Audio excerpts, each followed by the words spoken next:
AP, WTP atau sebaliknya dan seterusnya. Jadi intinya jawabannya terkoneksi. Atlas mengeluarkan. Oke, menambahkan UB. Baik Bu, pertanyaan selanjutnya adalah apakah setiap risk assessment yang sudah dilakukan di Atlas perlu dilengkapi dengan dokumentasinya, Ibu? Ya jelas. Jadi bentuknya itu scan. Tadi Bu Yuki sudah menunjukkan kalau itu nggak dimasukkan, itu nggak komplit ininya. Bu Yuki tadi memberikan gambaran ya, atlas yang belum diisi itu incomplete ya Bu Yuki ya tadi. Setelah diisi dokumentasinya dan itu atlas sudah ngasih di bawah biasanya bentuknya kotak-kotak itu dilengkapi dia akan nanti bunyinya komplit. Selama itu belum dilengkapi maka dia masih bunyi incomplete. Sehingga nggak bisa diterusin untuk misalnya tadi kalau Bu Yuki ceritain ROM-nya kan ngambilnya atau inherent control-nya atau inherent risk-nya atau control risk-nya ngambil dari A230 itu belum lengkap maka dia nggak bisa otomatis keluar putih-putihnya itu warnanya putih ya itu. Oke. Bu Yuki ada tambahan? Oke, baik. Selanjutnya pertanyaannya adalah, apakah tool Atlas ini hanya diperuntukkan untuk SME? Bagaimana untuk pelaporan keuangan untuk entitas berkepentingan publik seperti dana pensiun? Gimana Ibu? Oke. Terima kasih ini untuk pertanyaannya. Jadi untuk yang tipe baru, versi baru, mungkin bisa dibantu ditunjukkan ya. Jadi memang sempat dibahas, bisa dibantu mungkin Pak, atau kalau enggak, kalau memang belum bisa dibuka, tapi silakan membuka nanti di Atlas yang versi baru itu sudah memasukkan komponen SAP. Dulu nggak ada ya, yang versi sebelum 2.1 itu belum ada SAP, sekarang udah bisa masuk. Jadi tetapi tetap perlu untuk ada adjustment lah, ada adjustment di situ, mana yang bisa seperti tadi, misalnya penggunaan audit internal bisa dipakai, nggak bisa dipakai, nanti ini yang bisa dipakai, nggak bisa gimana. Kemudian apakah hanya diperuntukkan untuk SME? Ya silakan ya. Ini kan sebenarnya tools audit yang sudah berbasis resiko dan sesuai dengan standar audit yang berlaku. Jadi apakah untuk SME aja? Depend on dari klasifikasi dari luasan industri yang ada. Karena sometimes suatu perusahaan itu kan posisinya small atau medium itu kan masih relatively ya. Kalau kita ikuti undang-undang yang di MKM itu kan masih luas sekali sampai nilainya sekian 20 miliar atau 25 miliar. Jadi atau di atasnya sampai 50. Ini masih bisa bergerak. Karena poinnya sebenarnya itu terbuka apa tidak terbuka gitu ya. Jadi tidak hanya intinya gitu. Ada 5 pilihan. Bisa yang syariah pun bisa, apakah itu SAP juga bisa gitu. Oke, terima kasih. Mungkin mau nambahin Bu yang experience dengan SME itu. Iya. Ya sebenarnya ini kan Atlas itu tools buat kantor akuntan publik gitu ya untuk yang small medium practice gitu, bukan untuk entitas yang small medium entity ya gitu. Jadi sebenarnya ini untuk auditor yang memang dia belum punya aplikasi sendiri gitu ya untuk melakukan audit yang baik gitu. Nah ini juga bisa sebagai acuan aja sih sebenarnya sebagai tools yang dipakai oleh kantor akuntan publik, oleh auditor-auditornya gitu ya untuk membantu melakukan audit gitu. Jadi bukan entitas yang diaudit ya sebenarnya, tapi lebih ke kantor akuntan publiknya. Gitu sih Bu. Sudah cukup jelas. Kemudian Kak Rudy. Ya, baik. Pertanyaan selanjutnya. Ini tolong operator ambil ke pertanyaan. Ya. Bagaimana Atlas bisa mengakomodir risiko audit fraud material pervasif, Ibu?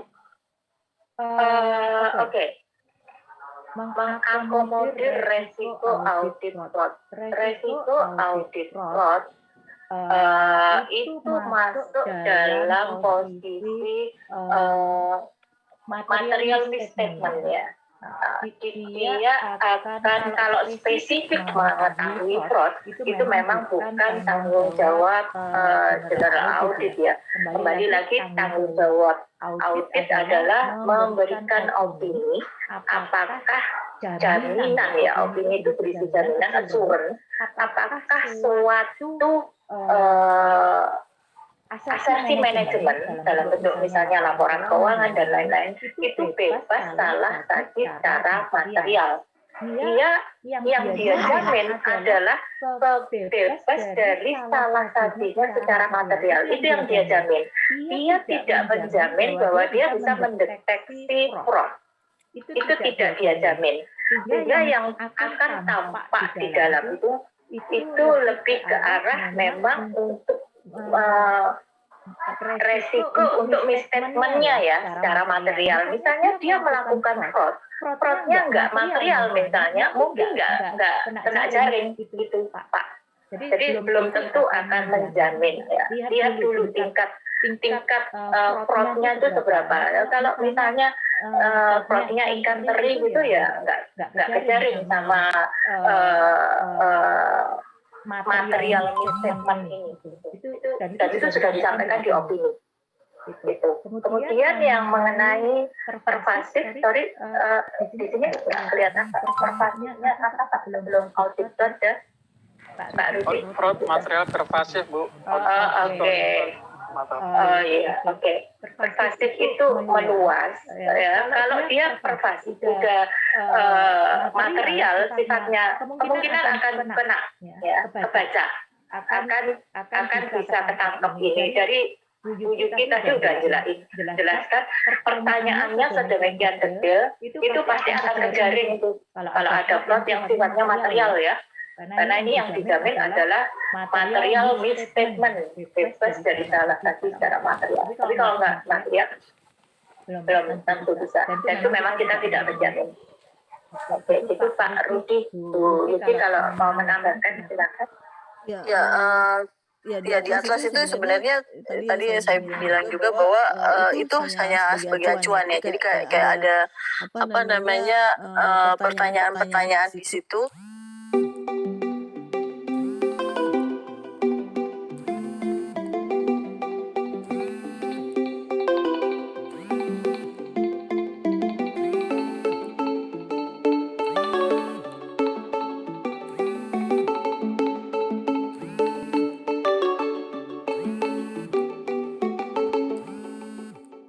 Itu mungkin pertanyaan itu bisa dikembangkan lebih lanjut gitu ya, untuk gimana kita mengidentifikasi kelemahan pengendalian internal dari acuan pertanyaan tadi gitu.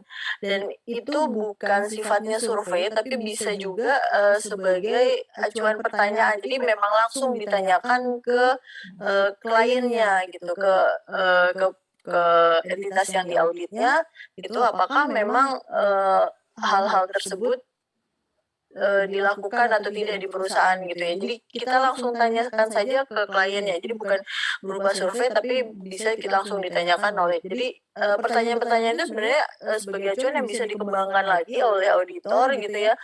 Dari situ pasti bakal timbul pertanyaan-pertanyaan susulan gitu ya, yang nanti isinya bisa kita mengidentifikasi kayak tadi pengendalian internalnya seperti apa gitu, nanti bisa disimpulkan oleh auditor. Saya rasa itu sih Bu. Ya, oke. Ya, sudah cukup jelas. Ada lagi Pak Rudi? Ya, baik Bu, saya lanjutkan ya Bu, sesuai dengan tampilan yang diberikan oleh operator di sini. Pertanyaan berikutnya adalah bagaimana jenis-jenis resiko audit atas laporan keuangan historis dan bagaimana merespon risiko tersebut gitu Bu. Oke, kalau resikonya udah dipetakan oleh Atlas ya tadi, dan itu memang udah jelas, misalnya inherent risk, ada control risk, kemudian nanti akan kebaca di ROM-nya. Itu jenis-jenis resiko atas laporan keuangan besar, dan bagaimana merespon resiko. Di risk respon nanti Bapak Ibu bisa silakan mengikuti lanjutan atlas lagi. Kalau yang sekarang ini masih risk assessment dari cara mengakses resiko, nanti di periode berikutnya mudah-mudahan bulan depan kita sudah bisa lakukan lagi, itu di risk responnya kita akan masuk ke sana. Silakan Bapak Ibu mengikuti terus di situ di risk respon. Pikir tambahan? Sudah cukup, Pak. Oke, baik. Dilanjutkan dengan pertanyaan berikutnya, yaitu bagaimana prosedur audit yang harus dilakukan karena resikonya yang tinggi, Ibu? Prosedur audit yang harus dilakukan. Pertama, sebenarnya udah kebaca ya, risk-based audit. Atlas mengikuti risk-based audit, yaitu pertama udah ada di kontennya Atlas itu ada pre-engagement. Jadi sebelum masuk ke perikatan, itu pre-engagement sebaiknya dilakukan, itu sudah termasuk meminimalkan resiko. Jadi untuk menerima suatu klien pertimbangkan dulu, diterima apa enggak. Baik itu untuk klien pertama maupun untuk klien lanjutan. Prosedur auditnya ikuti aja, dimulai dari A100, A110, sampai A170 gitu misalnya. Kalau perlu, karena ini perikatan pertama, kalau perlu komunikasi di A170 itu dengan auditor pendahulu. Misalnya mengirimkan surat keberatan profesional istilahnya ya, kalau di kita itu kita bahasa keberatan profesional, itu dikirim aja semua prosedur, justru prosedur-prosedur yang ada di Atlas dan standar audit yang ada di SPAP itu untuk memberi pagar di mana supaya resiko yang tinggi itu sudah bisa diminimalkan di awal gitu.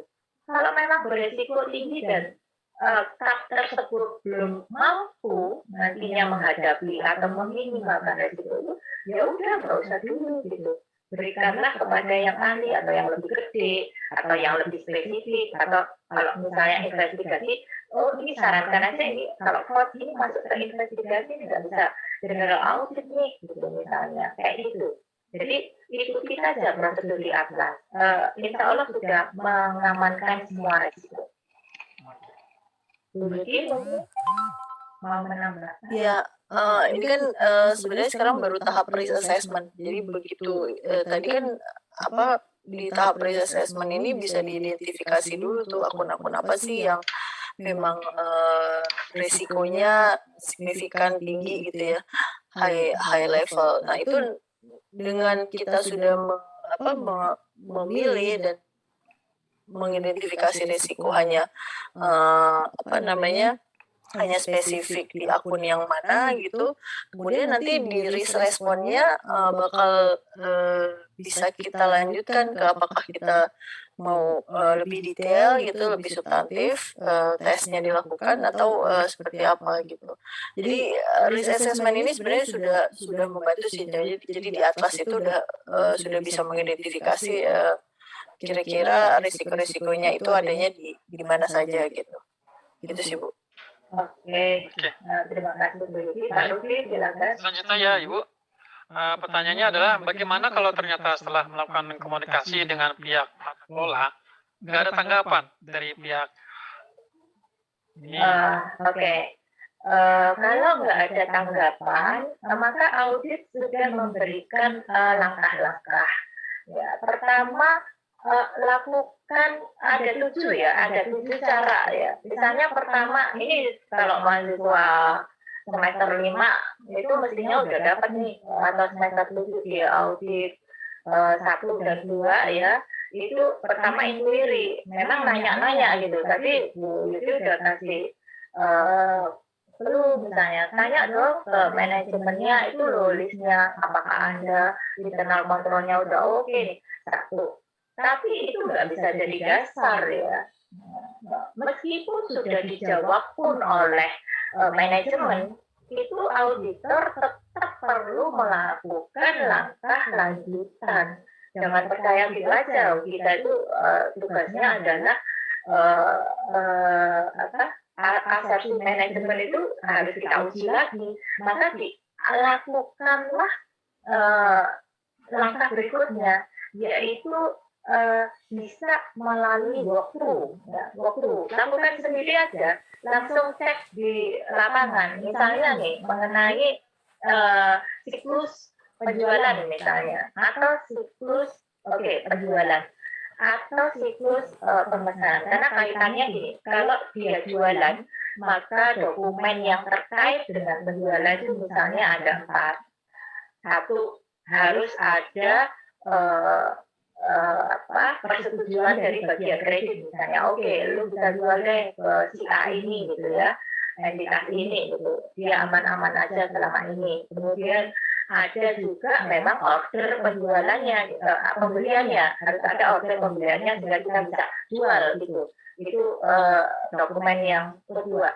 Kemudian yang ketiga, harus ada persetujuan misalnya dari bagian, kalau tadi bagian kredit, kalau ini juga dari bagian gudang nih. Ini stoknya memang ada gitu, barangnya ada. Dia order tapi harus dipastikan barangnya ada enggak. Itu juga harus ada dokumennya gitu ya. Kemudian yang keempat misalnya dia bisa temponya kapan, udah diskusi pembayaran dan sebagainya, di accounting ada dokumennya enggak yang terkait dengan order itu sudah oke. Nah, 1, 2, 3, 4 anggap aja dokumen itu ya dilakukan dicek aja langsung, pergi ke kasir atau pergi ke bagian gudang. Ada auditornya datang ke gudang, cek bagian gudang, Anda ngecek ada permintaan untuk pengadaan barang untuk melayani penjualan, apakah sudah ada formnya ini, form yang C ini, Anda punya nggak, pegang nggak? Itu kalau manajemen bilang oke, kita melakukan ini itu pun harus diuji, apalagi kalau nggak dijawab. Kalau nggak dijawab, tambah harus diuji lagi, bukan tambah, memang harus diuji. Itu jawabannya. Silakan Bu Yuki mungkin mau menambahkan. Enggak Ibu, cukup. Itu Pak Rudi sudah ada Pak Eko join. Tadi ada spesifik pertanyaan yang berhubungan dengan atlasnya. Tadi ada yang nggak no valid, yang nggak bisa diklik gitu. Oh iya, Pak Eko nih. Assalamualaikum Bu Jessica. Waalaikumsalam, Bu Pak Yuki, Eko. Pak Rudi. Ya mohon maaf baru bisa bergabung. Assalamualaikum. Ya tadi betul tadi saya baca dari screenshot Bu Yuki atau Bu Jessica tadi ya, ada permasalahan di komunikasi dengan TCWG ya, di kertas kerja komunikasi TCWG dan kertas kerja komunikasi dengan satuan pengendali internal klien.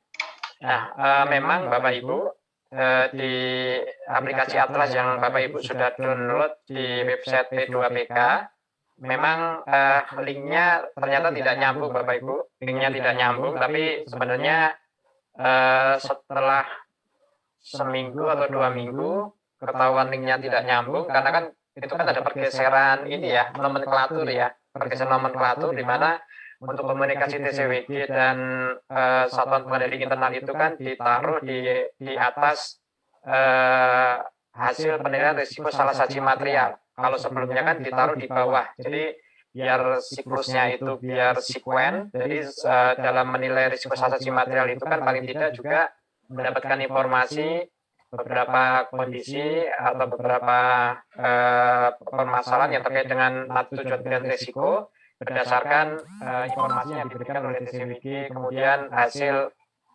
pekerjaan dari si auditor internal. Nah, itu nanti informasi itu bisa sebagai dasar untuk menentukan tingkat risiko salah saji material pada tingkat laporan keuangan dan tingkat akun. Oleh karena itu, karena tadi ada pergeseran nomenklatur, sehingga ada beberapa rumus yang linknya jadi tidak tepat, Sehingga ketika Bapak Ibu mengklik atau akan mengisi bentuk komunikasi dengan TCWG dan melakukan evaluasi atas ini penggunaan laporan dari auditor internal itu atau satuan pengendali internal itu ada permasalahan ketika diklik.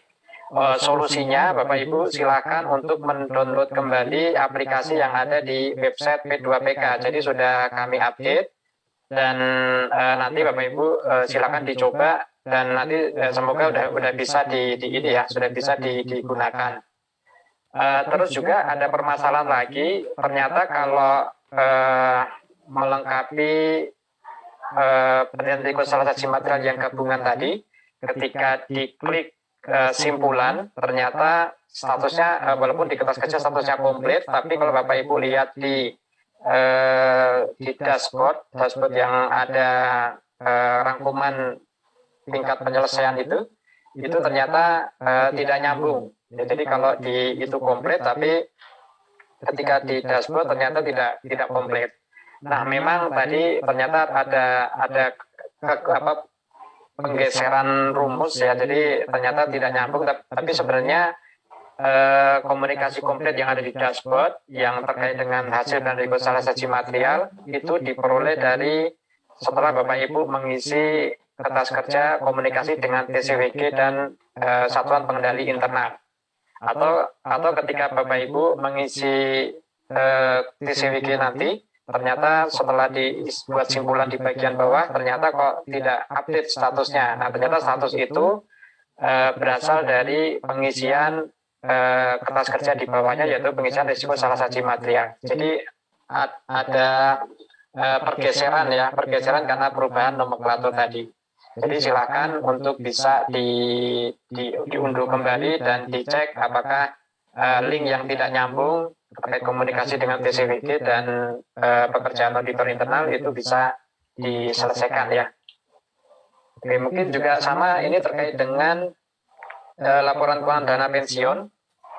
Mungkin secara ini memang agak berbeda ya laporan keuangan dana pensiun dengan laporan keuangan manufaktur atau jasa. Tapi terus terang saya juga belum pernah mencoba, tapi kalau silakan Bapak Ibu nanti bisa mencoba, walaupun sebenarnya kan laporan keuangan dana pensiun ini kalau dilihat dari penggolongan yang ada di input laporan keuangan yang ada di atlas itu kan terkait dengan kelompok akun, kemudian grup akun dan header akun. Mungkin kelompok dan grup akun itu masih sama ya, masih sama karena kan penyajian laporan keuangan itu kan sudah diatur di PSAK 1 kalau itu yang PSAK umum. Tinggal nanti yang di headernya nanti tinggal disesuaikan dengan akun-akun yang ada di dana pensiun.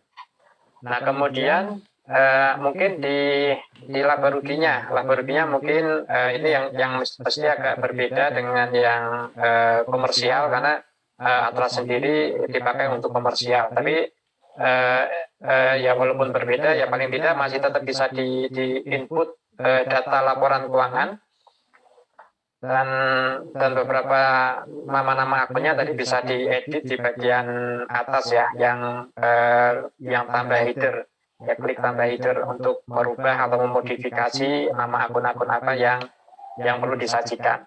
Nah, termasuk juga pasti juga nanti di nomor akunnya atau nomor coanya itu juga mengikuti tingkat likuiditas dari pelaporan yang ada di laporan keuangan dana pensiun.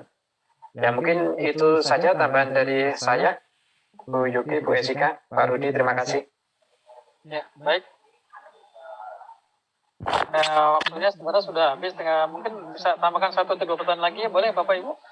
Oke, silakan Pak Rudi. Ya, ya, ini ada pertanyaan mengenai di SA 265, apakah dilakukan sekali saja sebelum audit, selama audit atau setelah audit? Mengingat saat menyusun laporan keuangan, AP juga buat manajemen letter.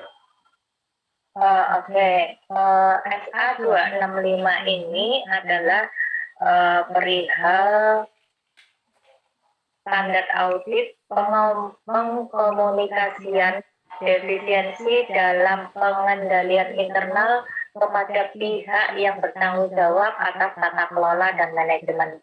Jadi kalau yang di 265 itu spesifik pengkomunikasian, ya, mengkomunikasikan defisiensi dalam pengendalian internal.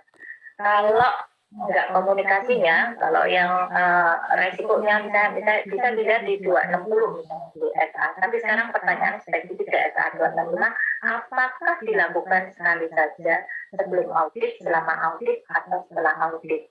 Pada dasarnya komunikasi dengan PTJWG itu sebanyak mungkin Pak, gitu ya, sesering mungkin. Karena itu untuk mengamankan hasil audit juga. Sometimes mungkin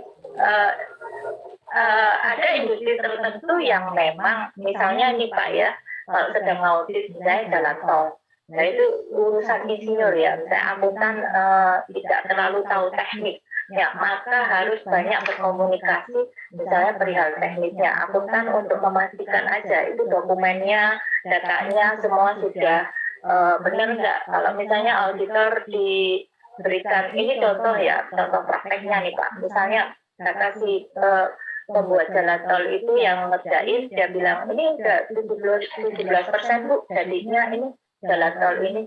Kita sebagai auditor tidak memiliki spesifikasi teknis untuk menilai apakah pernyataan itu benar atau tidak, maka kita sebagai auditor kumpulkanlah data pendukung yang mendapatkan, misalnya satu, pemberi kerjanya siapa, dia setuju nggak itu memang udah jadi 17% misalnya. Yang kedua, entitas yang sedang kita audit misalnya yang sedang mengerjakannya, tentu saja dia yang bikin laporan yang kita harus uji ya. Kemudian kita minta lagi ada petugas pengawas ya, istilahnya kalau di konstruksi itu misalnya istilahnya pengawasnya. Pengawas juga dia jadi wasit tuh biasanya antara pemberi kerja dan yang mengerjakan gitu. Ya juga kita minta tanda tangan menyatakan Anda benar nih 17%, semua oke. Asli teken dan ada capnya resmi, itu yang jadi dasar kita sebagai auditor gitu. Nah, jadi kembali lagi, kalau hal-hal seperti ini kita tidak diskusikan dengan TDWG, maka bisa salah jalan gitu. Arahnya ke sana sih. Misalnya kalau tadi industrinya tidak dikenal, walaupun industri itu sudah cukup kita kenal di perdagangan atau di manufaktur gitu ya, yang udah terbiasa, itu pun tetap kita perlu komunikasikan karena di lapangan itu kebanyakan terdapat hal-hal yang kadang-kadang dia itu miss ya, khusus untuk industri tersebut. Nah itu yang kita harus pastikan. Itu sih Pak Lutfi. Di SA265 ini perlu ini Bu ya, didokumentasikan di dalam. Oke, sorry. Kalau mengenai dokumentasikan, yes, itu jelas. Pertama misalnya kalau meeting dengan komite audit atau dengan komisaris, biasakan minta tanda tangan, bikin notulennya ya, notulen waktu meeting tanggal berapa ini semua pesertanya tanda tangan, itu scan gitu untuk mengamankan. Semua meeting-meeting juga ini, kemudian biasakan juga dalam berkomunikasi itu di awal menggunakan misalnya ada emailnya ya, bukti email atau bukti percakapan atau itu untuk menunjukkan.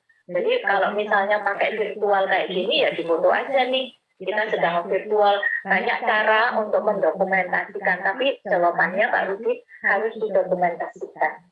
Betul. Lagi Pak Eko atau Bu Yuki? Iya, tambahnya intinya sih sama aja sih sebenarnya.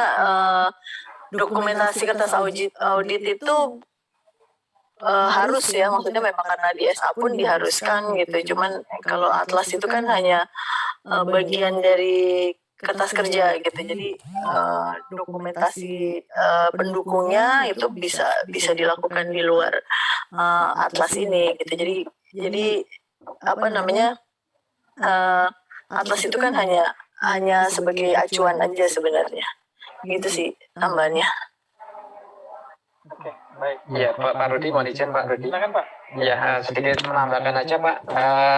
memang ini nanti tergantung dari praktek di auditornya sendiri ya, apakah komunikasinya itu ke TCWG terutama terkait dengan defisiensi pengendalian itu apakah dilakukan sekaligus ataukah nanti setelah mungkin ketika pengujian substantif kalau ternyata ditemukan ada kelemahan pengendalian yang waktu pengujian pengendalian sudah efektif tapi ketika mengambil sampel lain ternyata ditemukan ada kelemahan pengendalian, maka bisa saja nanti auditor akan mengakses kembali terkait kesimpulan pengendalian yang sudah ditetapkan sebelumnya. Jadi di sini bisa saja di dalam audit ini komunikasi dengan TCWG, saya menyampaikan dalam konteks komunikasi dengan TCWG ini apakah terkait dengan defisiensi pengendalian ataukah mungkin terkait dengan temuan-temuan dari pengujian substantif atau komunikasi lainnya pada waktu sebelum melakukan audit ya untuk memberikan atau mengkomunikasikan beberapa strategi audit yang mungkin bisa disampaikan sehingga ketika pendokumentasian di atlas saya menyampaikan terkait dengan atlas saja terkait pendokumentasian di atlas hanya ada di kertas kerja yang tadi ya hasil komunikasi dengan TCWG tadi. Ya, jadi hanya ada satu tempat pendokumentasian di atlas, walaupun nanti komunikasinya itu dilakukan apakah di tahapan pre-engagement, risk assessment, risk response atau reporting. Ya, sepanjang itu dikomunikasikan dengan TCWG, maka nanti harus didokumentasikan dan dimasukkan di atlas di kertas kerja, di indeks terkait dengan komunikasi dengan TCWG dan satuan pengendali internal. Jadi itu aja Pak Rudi tambahan dari saya. Oke, baik Pak Eka dan Bu Eska, Mbak Bu Yuki. Sebenarnya masih banyak pertanyaan, cuman mengingat waktu yang sudah lewat dari yang kita jadwalkan ya. Ada beberapa pertanyaan yang menarik sebenarnya Bapak Ibu, cuma mengingat waktu yang sudah mencapai di akhir. Izinkan saya kembalikan acara ini kepada MC. Terima kasih Bapak Ibu, Pak Eko, Pak Ibu Esika dan Ibu Yuki. Ya. Kami kembalikan kepada Sama-sama Pak Rudi, terima kasih juga.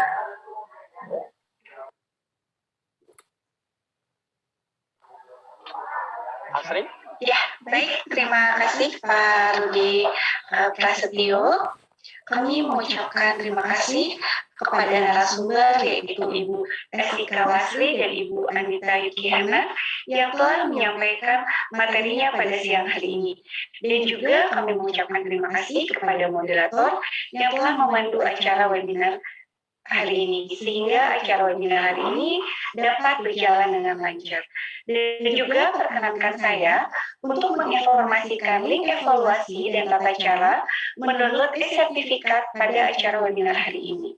Dan untuk link juga sudah terlihat di dalam layar Bapak dan Ibu.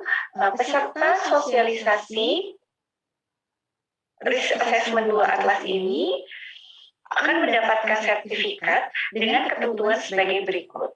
Peserta wajib mengikuti rangkaian acara sosialisasi ini sampai dengan selesai, lalu peserta mengisi survei setelah kegiatan sosialisasi dan webinar ini selesai melalui link yang sudah tertera di dalam layar Bapak dan Ibu.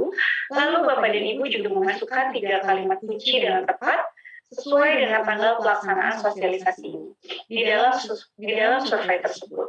Lalu link ini hanya akan berlaku 2 jam setelah rangkaian acara sosialisasi dan webinar ini selesai, yaitu pada hari Selasa 8 Juni pukul 3 sampai dengan pukul 5 sore atau pukul 15.00 sampai dengan 17.00 waktu Indonesia bagian Barat. Selanjutnya, sertifikat dapat diunduh pada tanggal 29 Juni pada link yang sudah tertera di dalam layar Bapak dan Ibu. Dan juga Bapak dan Ibu kami mengingatkan kembali, peserta yang merupakan anggota IAP wajib untuk mengupload sertifikat yang telah diunduh pada akun IAP peserta melalui pengajuan SKP tidak terstruktur. Baik, selanjutnya Bapak dan Ibu, kami akan menampilkan kata kunci yang ketiga. Kata kunci yang ketiga adalah audit. Saya ulangi, kata kunci yang ketiga adalah audit. Saya ulangi sekali lagi, kata kunci yang ketiga adalah audit. Baik Bapak dan Ibu juga, kami mau menginformasikan bahwa manajemen IAPI mengadakan brevet batch 6, yaitu sudah dibuka untuk promonya. Kami mempunyai promo brevet pajak di 6.6, di mana Bapak dan Ibu dapat mendaftar pesertanya, yaitu buy one get one, untuk para mahasiswa yang masih menjadi mahasiswa atau menjadi mahasiswa aktif, dapat mendaftar acara kami atau pelatihan brevet kami, karena brevet kami instrukturnya adalah instruktur yang sudah berpengalaman di bidang perpajakan dan tentunya juga para akuntan publik. Bapak Ibu juga bisa mendapatkan promo ini sampai dengan waktu pukul 23.59 hari ini. Jadi pendaftaran terakhir untuk brevet pajak A dan B batch 6 dengan promo 6.6 ini, dan promo kami adalah buy one get one free, dapat mendaftar paling lambat hari ini, yaitu pada pukul 23.59. Baik, terima kasih Bapak dan Ibu semua.